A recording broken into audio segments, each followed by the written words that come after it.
Hello guys, my name is Trusil Langadia. आज के इस पूरे वीडियो ट्यूटोरियल में हम पीएचपी के बारे में सीखेंगे। उसके बेसिक इंट्रोडक्शन के स्टार्ट करके पूरे एडवांस तक के सारे टॉपिक को मैं एक्सप्लेन करूंगा। तो चलो साथ में सीखते हैं पीएचपी। पहले वीडियो में मैं आपको बताऊंगा पीएचपी की बेसिक इंट्रोडक्शन, पीएचपी की हिस्ट्री के बारे में और पीएचपी कैसे इंस्टॉल किया जाता है सिस्टम में, वो देखेंगे। पहले पीएचपी की मैं हिस्ट्री बता दूँ आपको। पीएचपी की शुरुआत 1994 में हुई थी। वो पीएचपी क्रिएटेड बाय रैस्मस लेडर्फ ने की थी और पीएचपी का पहला नाम था पर्सनल होम पेज। अगर मैं बात करूँ पीएचपी का आज क्या नाम, तो पीएचपी का आज फुल फॉर्म है हाइपरटेक्स्ट प्री प्रोसेसर। इस पूरे नाम को मैं दो वर्ड में डिवाइड करूँ तो पहला है हाइपरटेक्स्ट, दूसरा है प्री प्रोसेसर। हाइपरटेक्स्ट मानी क्या? हाइपरटेक्स्ट मानी कोई ऐसी टेक्स्ट जो किसी दूसरी टेक्स्ट को लिंक करती हो, इसको बोलते हैं हाइपरटेक्स्ट। फॉर एग्जांपल, अगर कोई पेज में आपने होम टेक्स्ट लिखा है, अगर मैं होम टेक्स्ट को क्लिक करूं तो मुझे वो होम पेज पे ले जाए, एक लिंक जनरेट करके दूसरे पेज की लिंक पे ले जाए, उसको बोलते हैं हाइपरटेक्स्ट। दूसरा वर्ड है प्री प्रोसेसर। प्री प्रोसेसर मानी कोई ऐसी प्रोसेस जो ख़त्म हुई और उसके आउटपुट को कोई दूसरी प्रोसेस एज अ इनपुट ले, तो पूरी स्ट्रक्चर को बोलते हैं प्री प्रोसेसर। चलो इसको एक समझते हैं, एक एग्जांपल के थ्रू। एक बंदा है जो पीएचपी फाइल की रिक्वेस्ट कर रहा है ब्राउज़र पे, तो ब्राउज़र क्या करेगा?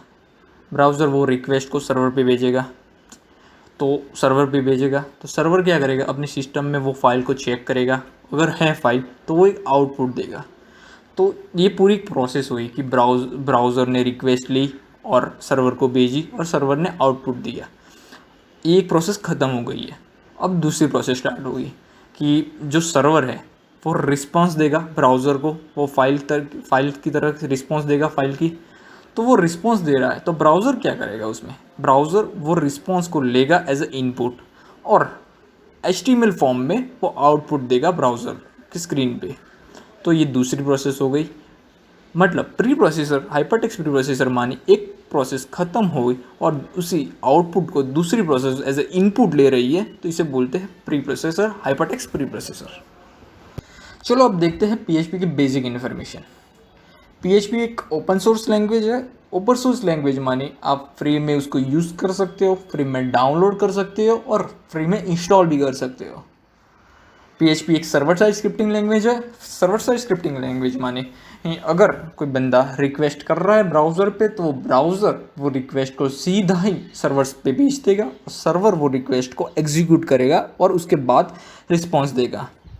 दूसरी लैंग्वेज आती है client side scripting language. Client side scripting language मतलब पहले सर्वर पे रिक्वेस्ट जाने से पहले वो ब्राउज़र ही खुद अपने फंक्शन को एग्जीक्यूट करेगा। इसे कहते हैं client side scripting language.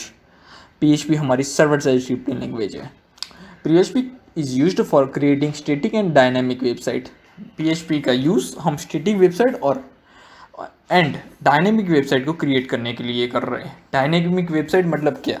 Dynamic website मतलब जो फाइल आप अपलोड कर रहे हो, आप फ्लाइट को अपलोड कर रख सकते हो, मॉडिफाई कर सकते हो, अपडेट कर सकते हो, डिलीट कर सकते हो, डेटा को अपडेट कर सकते हो, रीड कर सकते हो, डिलीट कर सकते हो, कुकीज़ को भी सेट कर सकते हो। वो सभी चीज़ जो डेटाबेस के साथ कनेक्शन हो जाती है, वो उसे कहते हैं डायनेमिक वेबसाइट्स। पीएचपी का मेन यूज़ यही है कि वो डायनामिक वेबसाइट्स को क्रिएट करने के लिए किया जाता है। पीएचपी का स्टेबल वर्जन, जो लेटेस्ट स्टेबल वर्जन है उसका, वो 7th है। पीएचपी का 7th वर्जन। पीएचपी का एक्सटेंशन .php है। एक्सटेंशन मान ली अगर कोई आप पीएचपी की आपको फाइल क्रिएट करनी है, तो पीएचपी की फाइल को सेव करने के लिए .php एक्सटेंशन लगाना पड़ता है, तभी वो पीएचपी फाइल की सेव हो जाती है। PHP file contents HTML, CSS, JavaScript and PHP code. मतलब अगर PHP की फाइल आपने क्रिएट की है तो आप उसमें HTML language, CSS language, JavaScript की कोडिंग और PHP कोडिंग, इन चारों का यूज़ कर सकते हो एक ही साथ। लास्ट में जो है वो PHP का सिंटैक्स है। अगर आपको PHP की कोड लिखनी है तो आप इस सिंटैक्स की मदद से PHP की कोड लिख सकते हो और क्वेरी भी लिखनी हो तो इसमें लिख सकते हो। चलो अब हम बात करते हैं पीएचपी के इंस्टॉलेशन की। पीएचपी के इंस्टॉलेशन के लिए हमें एक वेब सर्वर चाहिए। वेब सर्वर आज मार्केट में दो अवेलेबल हैं जो फ्री है, जैम्प और वैम्प।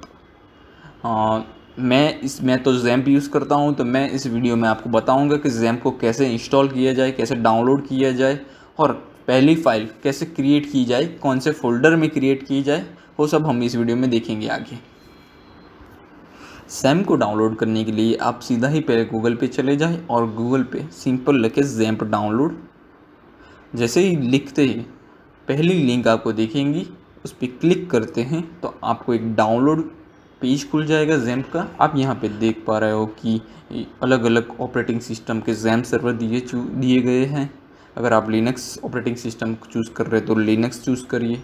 मेरा यहाँ पे विंडोज़ है तो मैं विंडोज़ की जैम्प सर्वर चूज़ करूँगा। जैम्प का स्टेबल वर्जन मुझे दिख रहा है, पहला ही 7.2.32 है। तो मैं यहाँ पे डाउनलोड बटन पे क्लिक करता हूँ और आप देख पा रहे हो कि डाउनलोड होना शुरू हो चुका है।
चलो अब यहाँ पे मेरा जैम्प तो इंस्टॉल हो चुका है, तो अब हम पहले अपनी पीएचपी फाइल को क्रिएट करेंगे।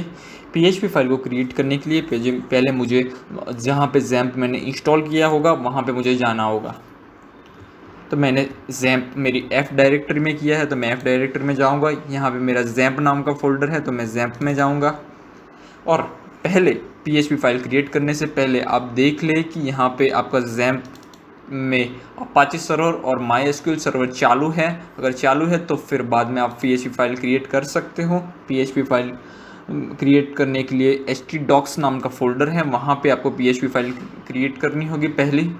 तो htdocs में चला जाता हूँ। यहाँ पे मैं एक नया फोल्डर क्रिएट कर देता हूँ। मैं फोल्डर का नाम लिखता हूँ प्रोग्राम्स। यहाँ पे मैंने प्रोग्राम्स नाम का फ़ोल्डर क्रिएट कर दिया है। अब मैं फ़ोल्डर देख सकते हो आप, फ़ोल्डर अभी खाली है, कोई भी फाइल नहीं है इसमें। अब मुझे कोई भी फाइल क्रिएट करने के लिए एक टेक्स्ट एडिटर चाहिए। यहाँ पे मैं सबलाइम टेक्स्ट एडिटर यूज़ करता हूँ और सबलाइम टेक्स्ट एडिटर में खोल दिया मैंने यहाँ पे। अब यहाँ पे मैंने आप अपने प्रोग्राम्स नाम के फ़ोल्डर में चले जाओ। अब यहाँ से अपना फ़ोल्डर चूज़ कर सकते हो। फ़ोल्डर को चूज़ करने के बाद आप Ctrl+N करते नई फाइल क्रिएट कर सकते हो। इस फाइल को सेव करने के लिए Ctrl+S दबाए और यहाँ पे सिंपल फाइल का नाम दे दीजिए इंडेक्स। और यहाँ पे आप एक्सटेंशन .php रखिए, क्योंकि आपको php फाइल क्रिएट करनी है तो एक्सटेंशन हमारा .php होगा। सेव कर दीजिए। अब php फाइल क्रिएट तो हो गई है, बट अब हमें देखना है तो हम सिंपल एक HTML कोड लिख देते हैं। HTML का बेसिक सिंटैक्स लिख दिया और यहाँ पे हम लिखते हैं हेलो वर्ल्ड।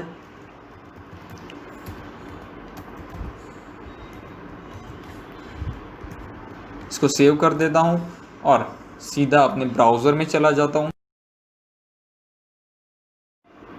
ब्राउज़र में जाने के बाद आप यहाँ पे सीधा अपना फ़ोल्डर का नाम ही लिख दीजिए लोकल होस्ट के बाद।